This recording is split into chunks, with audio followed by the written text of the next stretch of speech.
in life, it is very, very important that you, number one, have a plan. Number two, educate yourself. Number three, know your surroundings. Know who you're trying to protest against.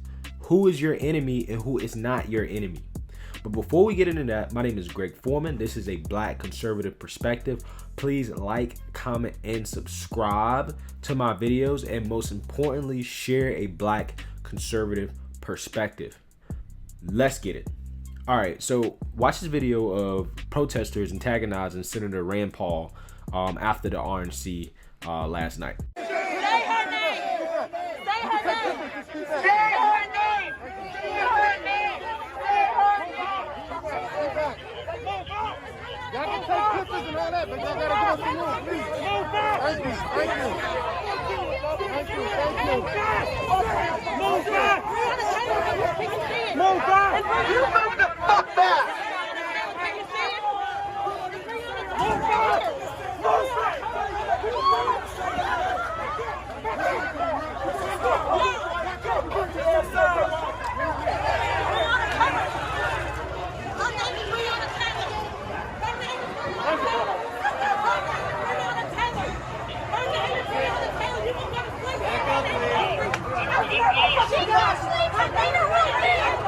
What's up, bro? I got you. Now, Rand Paul is the same senator from Kentucky, the same state in which Breonna Taylor was killed, that sponsored the Justice for Breonna Taylor Act. This is the same act that would effectively end no-knock warrants, right? And it would require police and law enforcement to properly identify themselves in departments that receive funding from the Justice Department.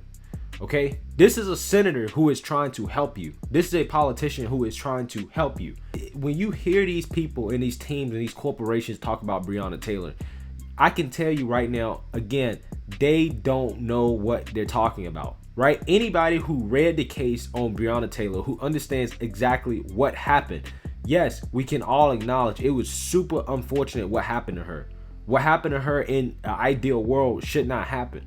However, we don't live in the ideal world. We live in the real world. What happened was that the cops were serving a warrant, a no-knock warrant that the judge gave them, right? So they had legal authority to be there, right? And what happened was that Breonna Taylor's boyfriend opened fire on the cops, and then the cops started shooting back, spraying wildly, right? We can sit here and argue about should the cops had used more discretion, had they should they not have been so trigger happy. But again, cops are humans with guns. I keep telling people that, right? I don't understand why people don't understand this. Cops are humans with guns, okay? And so they sprayed Wiley. Breonna Taylor got shot. She was an innocent bystander. It sucks. It's a terrible situation, but you got to understand, once you understand what happened and you take the emotion out of it, and then you go and you look up, okay, what is the legal justification for this? You will quickly understand that there's a reason why these cops haven't been arrested yet. And there's a reason why these cops are probably never going to be arrested despite all these pleas and cries for it. And that is because there is no legal precedence for this. The circumstances around this case make it legally ambiguous in terms of who is the aggressor and who is acting in self-defense.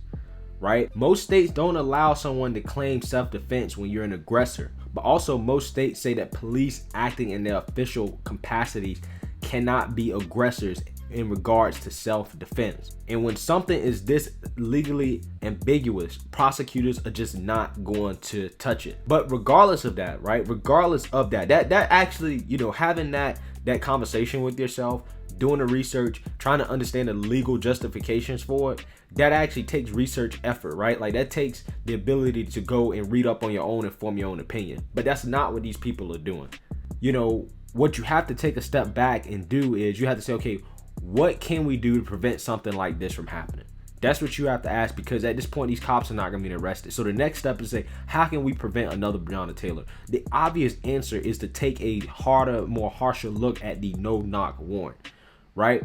And the legal justification behind it, right? So the one person who is on your side, Rand Paul, who's Republican, by the way, who's on your side, introduced an act to try to address the issue that led to Breonna Taylor being killed. And more people are worried about arresting the cops than they are preventing another Breonna Taylor from happening.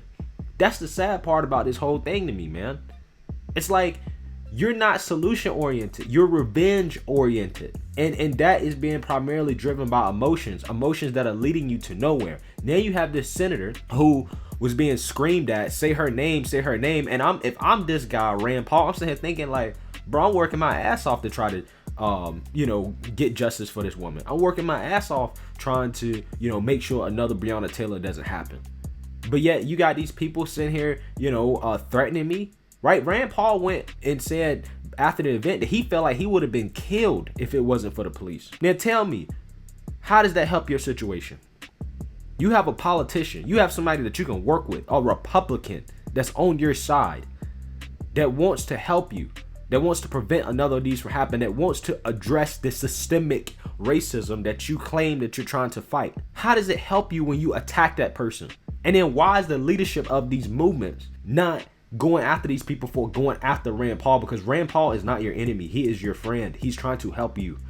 He's trying to actually fix things. But again, there is no leadership. It's just emotion. There is no leadership. There is no direction with these movements. What are you doing? What is your goal? What are you trying to accomplish? Because you're making more enemies than friends at this point. Because now, if I'm this senator, I wouldn't be surprised if he's just like, you know what, fuck the Justice for Breonna Taylor Act. I ain't gonna even worry about it, because these people are crazy. They're nut jobs. It doesn't matter what I do. They're just gonna attack me because I'm Republican and they think I'm racist, when in fact, I'm actually really trying to help them. You're not making friends. You're making enemies. You're never going to change things when everybody's now your enemy. And that's what's happening with the American public in general right now when it comes to these protests, man. The more these protests happen, the more violence that happens, the more people that are killed, the more businesses that are burnt, right? The more lives that are destroyed, the more enemies are going to be made. The general public is going to be like, we don't support this. We don't want this. Yeah, I mean, we want the whole cops accountable, but not at the cost of this.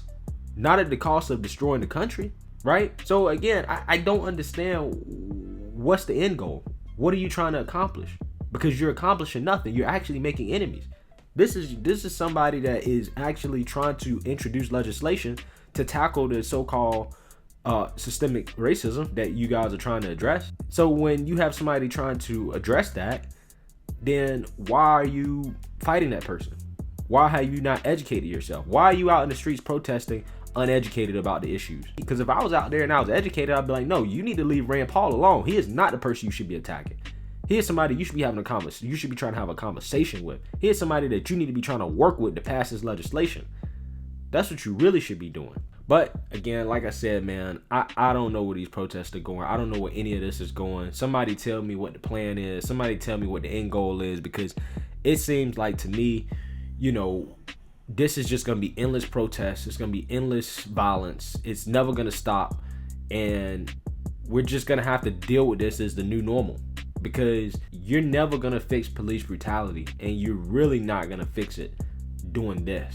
This is not going to fix it. Police brutality is a socio-economic issue, right? It has to be tackled from the ground up, trying to fix poverty, right? Trying to fix these communities, make it so that black people have to interact less with the police. That's the only way that you're going to fix this police brutality issue. And this is not it. This is not helping at all.